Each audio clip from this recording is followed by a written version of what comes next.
नमस्कार। ट्रिग्नोमेट्री यानी trigonometry part one में हम ट्रिग्नोमेट्री विषय पे चर्चा करेंगे। ये ट्रिग्नोमेट्री एक वास्ट विषय है। इसको हम पार्ट बाय पार्ट पढ़ेंगे। ट्रिग्नोमेट्री में हम खगोलिक और डिफरेंट ट्रायंगल्स के विषय और इसके एंगल्स यानी कोण, त्रिकोण, कोणों के विषय में हम और उनके मापदंड के विषय में हम अध्ययन करते हैं। उस विषय के बारे में हम इस वीडियो में चर्चा करेंगे। मैं जूही, मेरा qualification BSc MSc applied physics.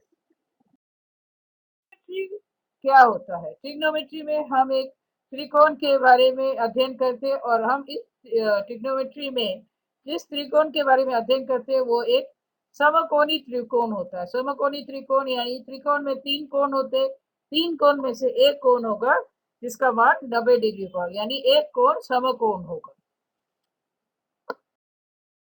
Trigonometry का अगर शब्दार्थ देखें तो शब्दार्थ में होता है ट्रिग्नोमेट्री। ट्रिग्नोमेट्री यानी त्रिभुज का मान, ट्रिग्नो यानी ट्रायंगल और मेट्री यानी मान। तो त्रिग्नो में हम त्रिभुज लेते हैं और यहाँ पर हम त्रिभुज कौन सा लेंगे? समकोणी त्रिभुज, और उसका जो मान होता है उसके बारे में हम चर्चा करेंगे। तो यानी हम इस समकोणी त्रिभुज में किस चीजों कौन सी दो, कोई भी दो भुजा के अनुपात का फंक्शन के बारे में को ही ट्रिग्नोमेट्रिकल फंक्शन बोलते हैं। तो यहाँ पर कोई भी दो भुजा कौन सी होगी? एक तो समकोणी त्रिभुज में एक कोण हो जाएगा आपका 90 डिग्री, तो बाकी दो कोण 90 डिग्री से ही कम होगा। तो 90 डिग्री से कम होगा तो ये एक्यूट एंगल। तो इन दोनों में से कोई एक कोण को हम लेंगे, उस कोण के आधार पर, उस कोण के मान के ऊपर इन दोनों बाहु, कोई भी दोनों बाहु का जो अनुपात होगा उस पर डिपेंड करता है। तो ये जो बाहु के अनुपात होते हैं यानी आधार और लंब, अब यहाँ पर अगर इस कोण को लेते हैं तो इस कोण का लंब होगा ये वाला भुजा, और अगर और आधार क्या हो जाएगी? ये वाली, और कर्ण क्या हो जाता है? ये वाला जो 90 डिग्री से ऑपोजिट साइड में जो भुजा होती है। तो जो सबसे लंबा वाला भुजा होता है समकोणी त्रिभुज का, उसे कर्ण कहते हैं, अंग्रेजी में उसे हाइपोटेन्यूज कहते हैं।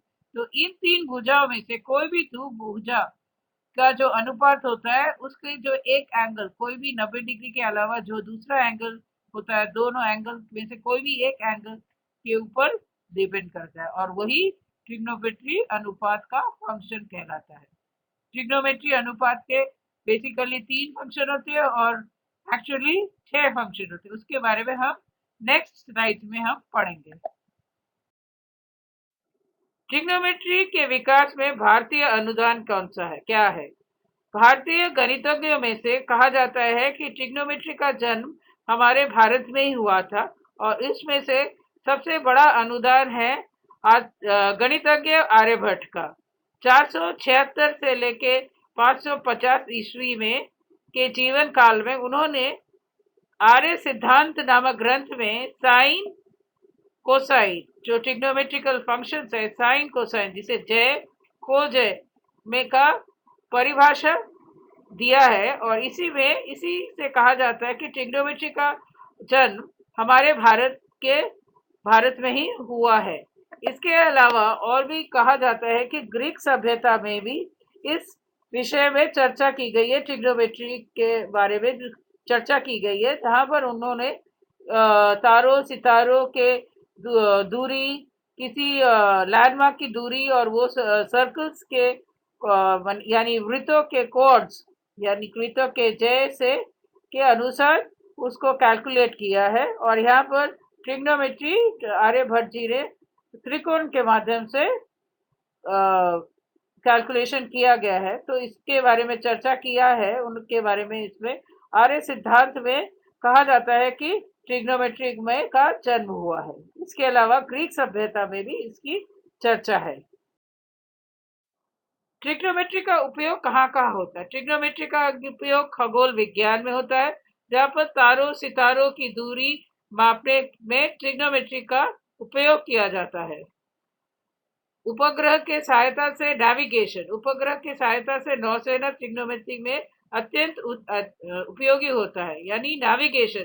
जैसे कि कोई भी प्लेन या हेलीकॉप्टर आकाश में कितनी दूरी पे उड़ रही है, और या जहाज कितनी दूरी में हमारे सी शोर से दूर है, उसका अध्ययन उसका मापने में ट्रिग्नोमेट्री की सहायता ली जा सकती है। इसके अलावा भूगोल में भी भू चिन्ह यानी लैंडमार्क, कौन कितनी दूरी पे है, कौन सा लैंडमार्क कितनी दूरी पे है, उसमें ट्रिग्नोमेट्री का उपयोग किया जाता है।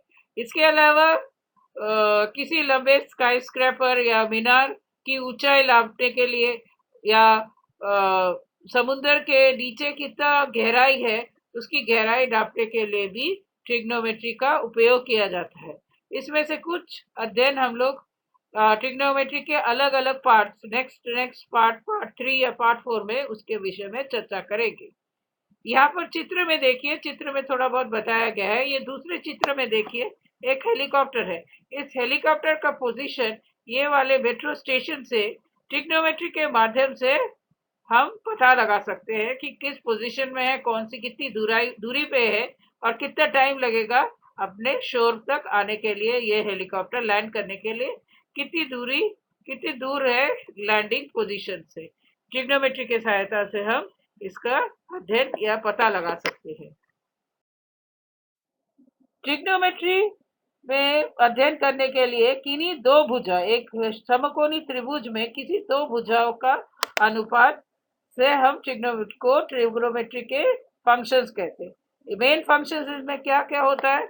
एक होता है साइन थीटा, जिसको साइन बोलते हैं। दूसरा फंक्शन है कॉस थीटा, कोसाइन। ये थीटा क्या होती है? ये जो समकोणी त्रिभुज है इसमें से एक कोण तो समकोण है, ये एंगल बी, शीर्ष बिंदु पे एंगल बी समकोण है। इसके अलावा बाकी दोनों कोण जो होंगे 90 डिग्री से कम होंगे।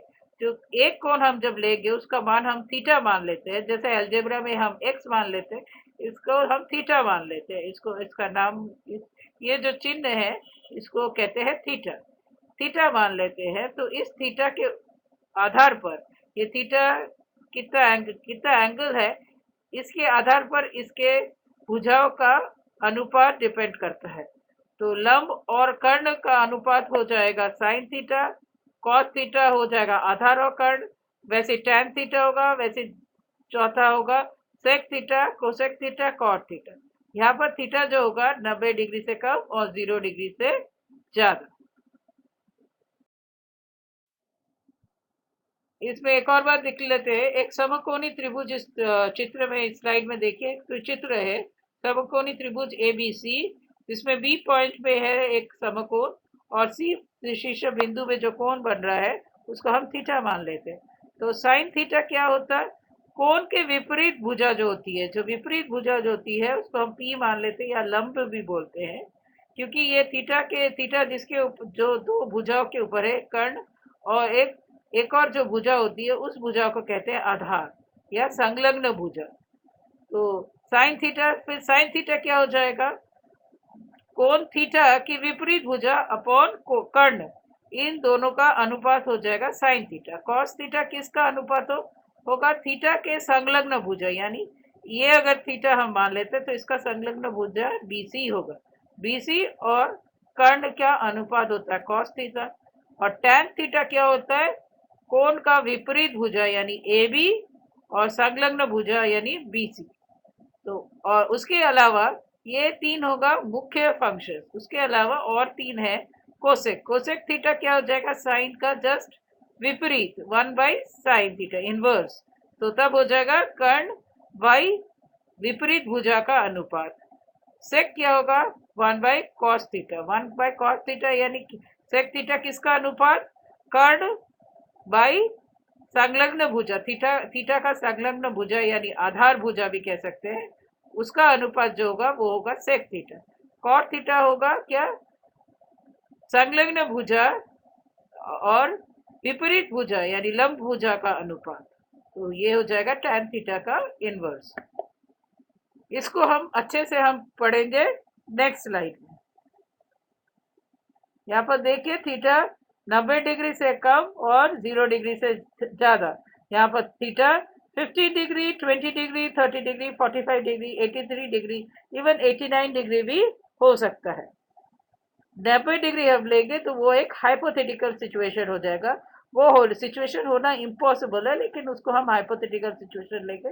वो अगले पार्ट, ट्रिग्नोमेट्री के अगले पार्ट वीडियो में देखेंगे।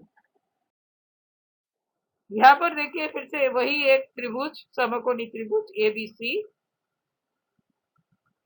इस त्रिभुज में एंगल बी, शीर्ष बिंदु बी पे एक 90 डिग्री समकोण है, इसीलिए ये समकोणी त्रिभुज है।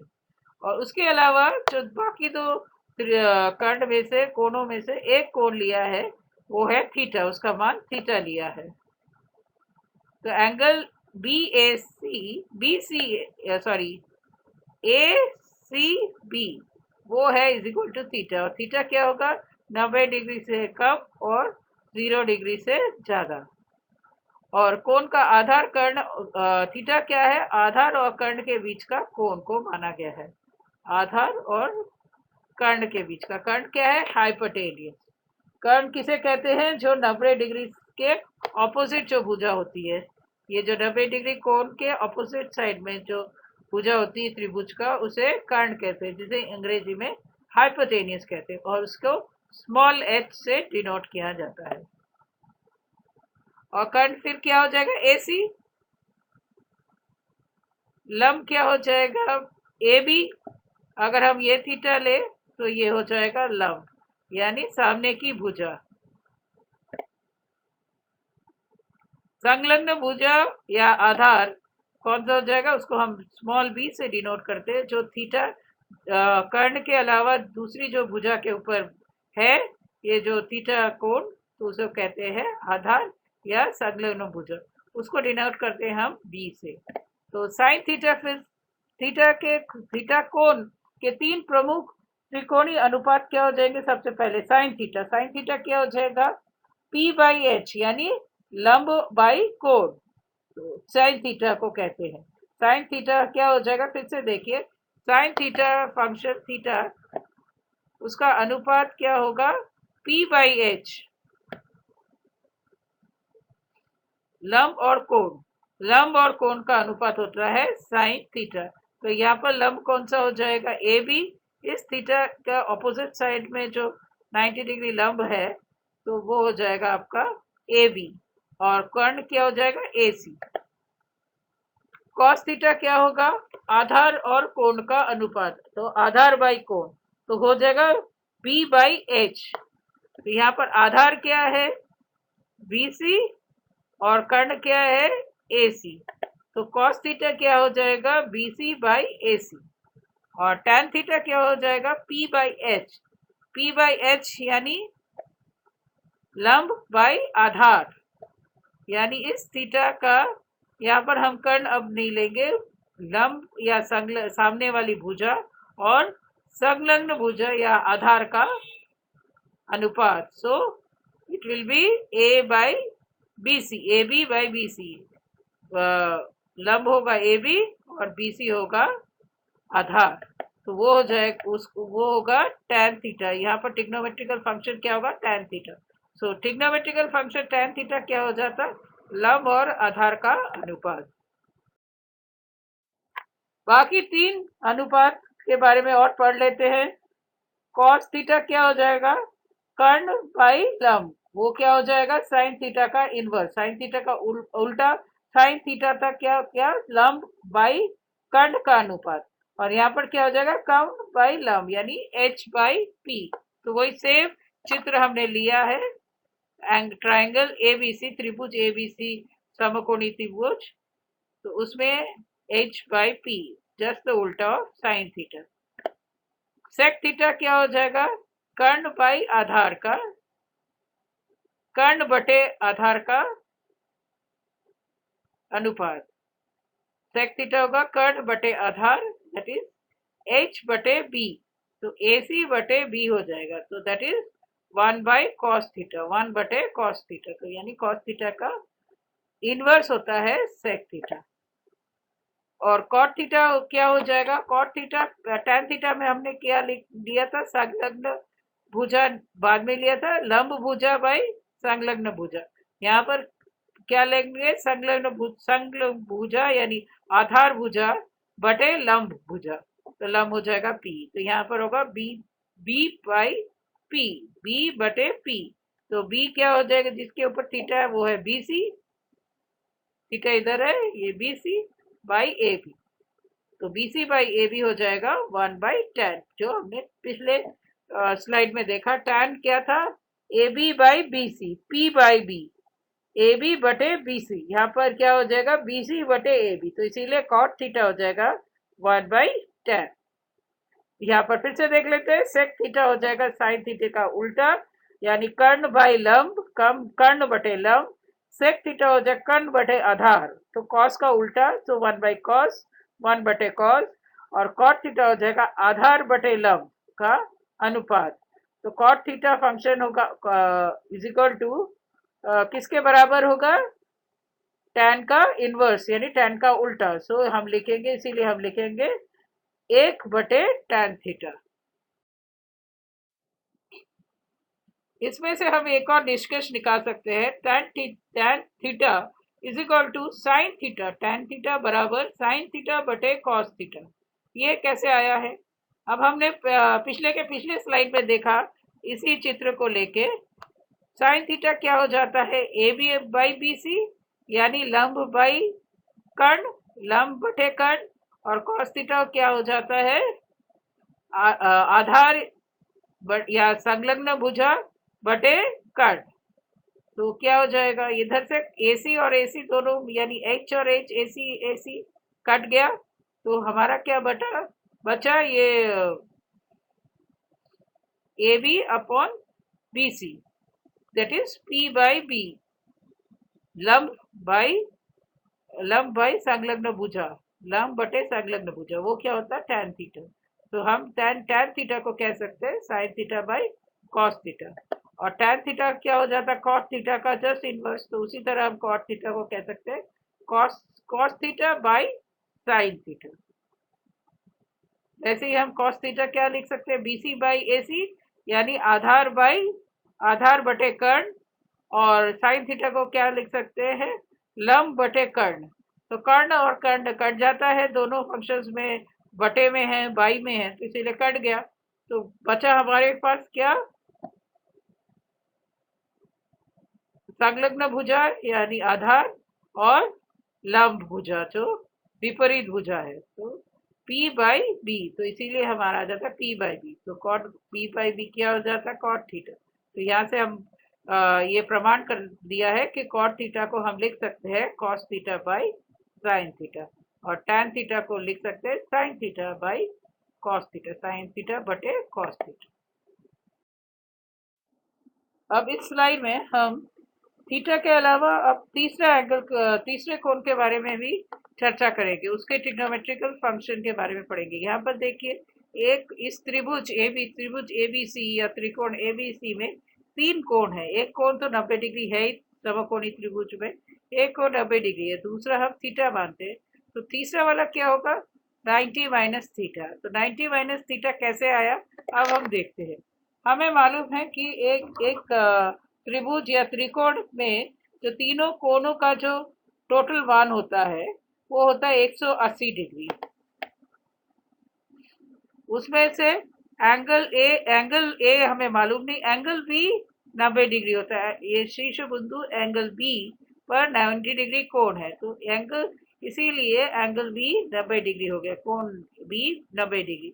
और सी हमने थीटा माना हुआ है, थीटा एक अचल मान है जो हमें मालूम नहीं है, जो थीटा है। तो एंगल ए क्या हो जाएगा, इसीलिए देन एंगल ए क्या हो जाएगा, 90 माइनस थीटा। कैसे आया, 180 में से 90 माइनस करेंगे, इसको माइनस करेंगे तो वैसे 180 में से 90 करेंगे तो 90 आ गई, और फिर उसमें से और थीटा माइनस कर देंगे, तो हमारा एंगल ए कितना बन जाएगा, 90 माइनस थीटा। तो यहाँ पर देखिए, अगर सी का मान 60 डिग्री है, यानी theta is equal to 60 degree, तो एंगल ए कितना हो जाएगा, 90 minus theta 30 degree. Angle C क्या हो जाएगा, अगर 40 डिग्री 45 डिग्री है, तो एंगल सी अगर 45 डिग्री है तो एंगल ए कितना हो जाएगा, वो भी 45 डिग्री हो जाएगा। अगर ये 20 डिग्री है, थीटा अगर 20 डिग्री हुआ, तो ये हो जाएगा 70 डिग्री। अगर ये 10 डिग्री हुआ तो यहाँ पर तीसरा वाला जो कोण होगा ये हो जाएगा 80 डिग्री। ये अगर 40 डिग्री हुआ तो इसका मान 50 डिग्री हो जाएगा। इस तरह से होगा। एक तो 90 का, क्योंकि हमें मालूम है कि तीनों हमने त्रिभुज या त्रिकोण की चैप्टर में हमने पढ़ा है कि तीन त्रिकोण के तीनों भुजाओं का जो योगफल होता है यानी टोटल मानों का जो टोटल होगा 180 डिग्री होगा। तो 80 डिग्री में से एक 90 निकल गया तो दूसरा अगर जो मान होगा थीटा, तो थर्ड वाला क्या हो जाएगा 90 माइनस थीटा। तो अब इस कोण को अगर हम देखते हैं तो इस कोण के लिए बीसी बाहु हो जाएगा लंब। जो थीटा के लिए आधार था वो इस कोण के लिए हो जाएगा लंब, या हम कह सकते हैं संलग्न ऑपोजिट बाहु। और संलग्न बाहु या आधार क्या हो जाएगा ए बी। बीसी हो जाएगा लंब और संलग्न बाहु या आधार हो जाएगा ए बी। और कर्ण एसी तो रहेगा ही, हाइपोटेनियस फिक्स रहेगा। वो 90 डिग्री जैसे फिक्स है तो उसका ऑपोजिट बाहु हाइपोटेनियस फिक्स रहेगा। इस केस में फिर हमारा ट्रिग्नोमेट्रिकल फंक्शन एंगल ए में क्या हो जाएगा, जो हमारा थीटा के केस में साइन थीटा होता था वो एंगल ए 90 माइनस थीटा के केस में कॉस हो जाएगा, क्योंकि यहाँ पर जो बीसी हो जाएगा 90 माइनस थीटा के केस में जो पहले लंब था वो आधार हो जाएगा, जो आधार था वो लंब हो गया। तो एंगल ए के केस में बीसी हो जाएगा लंब जो पहले आधार था, और कर्ण तो फिक्स है तो लंब बाई आधार हो जाएगा। तो यहाँ पर जो थीटा है थीटा के केस में हो जाएगा ए बी बाई ए सी। तो ए बी बाई ए सी यहाँ पर 90 डिग्री के केस में ए बी क्या हो जाए संलग्न भुजा या आधार बाई कर्ण, इसीलिए वो एंगल ए के केस में कॉस हो जाएगा। तो इसी तरह कॉस 90 डिग्री 90 माइनस थीटा के केस में साइन हो जाएगा। क्यों हो जाएगा इसमें हमने देख लिया है। जो थीटा के लिए आधार था तो इस कोण के लिए वो हो जाएगा लंब, और जो थीटा के लिए लंब था तो इस 90 माइनस थीटा के लिए संलग्न भुजा यानी आधार ए भी हो जाएगा। तो इसी निष्कर्ष में हम पहुंचते हैं कि साइन थीटा जो मान होगा वो कॉस 90 माइनस थीटा जो तीसरी वाली भुजा का कॉस के मान के बराबर होगा। वैसे कॉस थीटा जो होगा वो 90 माइनस थीटा यानी थर्ड वाली भुजा के लिए वो साइन थीटा का मान हो जाएगा। उसी तरह tan theta is equal to cot 90 minus theta, cot theta is equal to tan 90 minus theta, sec theta is equal to cosec 90 minus theta, cosec theta is equal to sec 90 minus theta, 90 minus theta. तो इसको कहते हैं पूरक कोण का trigonometrical अनुपात function. अब इसके बाद नेक्स्ट वीडियो में हम पढ़ेंगे ट्रिग्नोमेट्रिकल आइडेंटिटीज। ये समीकरण जो यहाँ पर हमने देख रहे हैं cos square theta plus sine square theta is equal to 1 जो समीकरण है, ये समीकरण कैसे आया है। 1 plus tan square theta is equal to sec square theta और 1 plus cot square theta is equal to cosec square theta. ये तीन समीकरण को कहते हैं ट्रिग्नोमेट्रिकल आइडेंटिटीज। ये तीनों कैसे आया है और ये कैसे सत्य है, इसके बारे में अगले वीडियो में हम पढ़ेंगे। अगर ये वीडियो आपको पसंद आया और इनमें इसको आपको समझ में आया है तो प्लीज़ क्लिक लाइक, सब्सक्राइब कीजिए और अपने साथ के बंधुओं के साथ शेयर कीजिए, फ्रेंड्स, स्टूडेंट्स और बाकी जो क्लास 9th और 10th हाई स्कूल के बच्चे हैं जिन लोग ट्रिग्नोमेट्री के बारे में पढ़ रहे हैं उनके साथ, उन छात्रों के साथ प्लीज़ शेयर कीजिए। और अगर इस विषय में कोई आपको डाउट्स हो, कोई प्रश्न हो या कोई विषय आपको समझ में नहीं आया हो तो प्लीज़ आप कमेंट बॉक्स में आप पूछ सकते हैं। Thank you. नमस्कार।